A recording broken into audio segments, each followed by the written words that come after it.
Hi everybody, in the hotel room in Princeton. I'm going to show you what I've done on Ohio Firebrick because you're going to see it in the operations video Saturday morning. So this is the loading dock that I currently have modeled. Of course mine is greatly scaled down. So from the Google Earth picture here, remember this is the machine shop that is still there, and if this was all the loading dock, it was 418 feet long.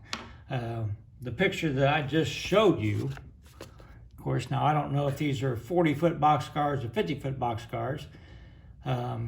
Let's say they're 50-foot. There's 1, 2, 3, 4, 5, 6 50-footers, and there's a gap here and some gap down here. So very possible it could be 400 feet long.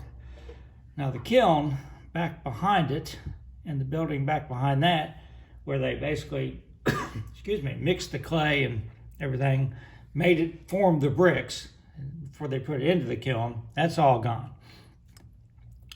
So it's hard to tell where that was. So the kilns, I'm pretty sure this concrete pad here, but they built a Dollar General down here. So I think they sold off part of the land. And of course the wood building, or whatever that building was made out of, was back here. See this curve right here? It's like a road or something. So in this picture, that is this curve right here. So, it's a fairly small footprint for a big industry, because here's the road back in the back. And you can see on this one, here's the road back here. So it fit between those two roads. This is Route 93 right here.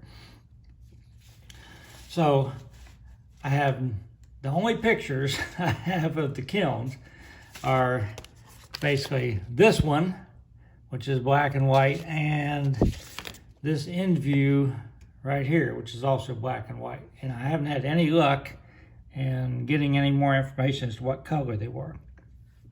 They look to me like they're metal siding, maybe a light gray, silver, something like that. You can't see the roof from here. One thing that's really interesting is this flat like walkway or something. Looks like it goes down the whole length of it. I don't know what that's for.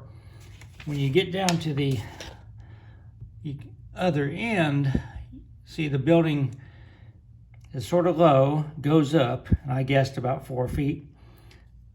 Raised up, comes back down again, and you see a whole bunch of exhaust fans in here. So I think that this is where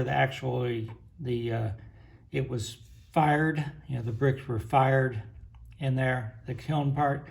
Now this is actually 2 kilns. They just never used one of them. They had over capacity, so they never used the one in the back.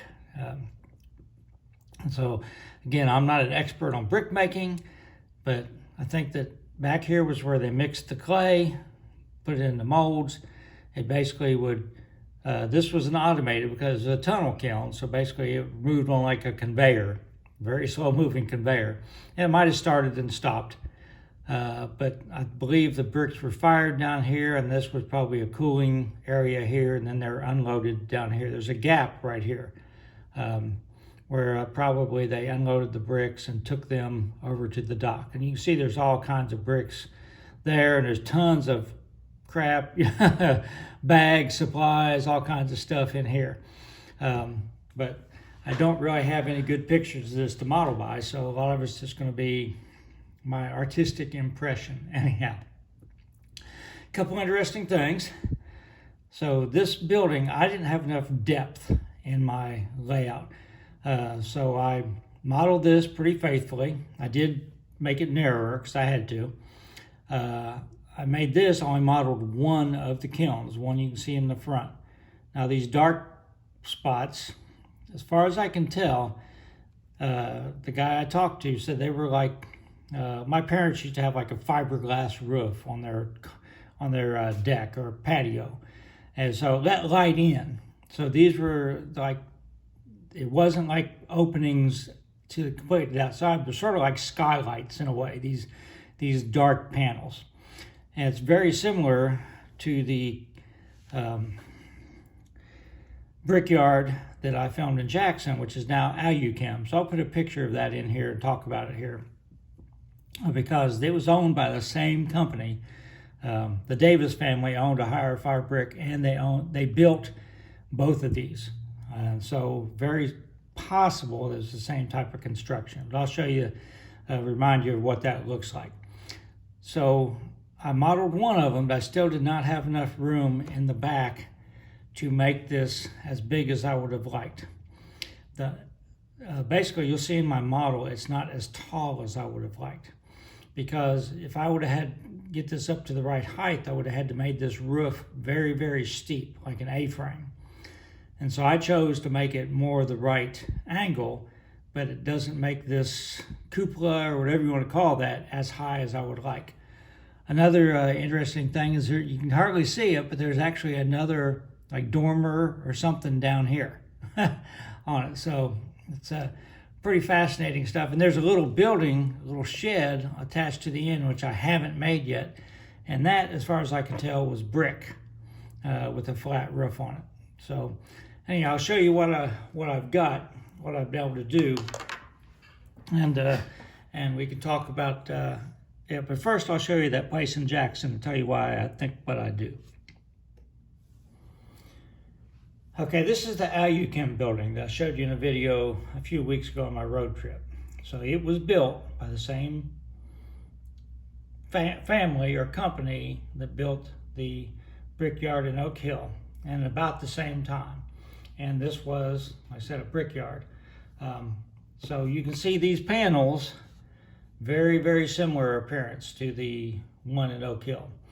And so I was actually there and saw this one. So I'm pretty sure these were like that green fiberglass, or just like skylights.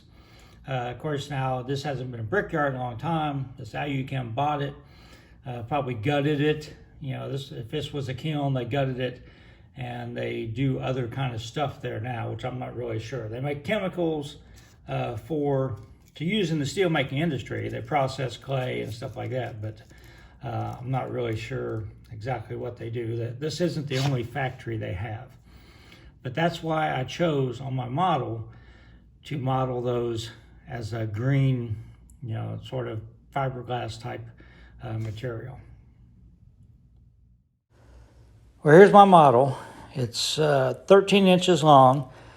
Section on the left is 4 inches, section in the middle is 4, and then the end is 5. I made the vents, or whatever they are, on the roof out of different sizes of tubing, sort of following Boomer's method. So you can see the building in the back. It really needs to be a little bit taller. I could have made the kiln a little bit less tall, maybe. I'm just guesstimating the height, but it looked to me like it was taller than the loading dock anyhow. Overall, I'm pretty happy. Again, I'm capturing the flavor of it without having to have a real building there to take real photographs and measurements. It's tough to really get it exact. So I thought you'd be interested in it. Let me know if you have any questions or comments. Not done, got a lot of details to add, but Oak Hill's looking a little bit more complete now that I've got this in place. Stay safe.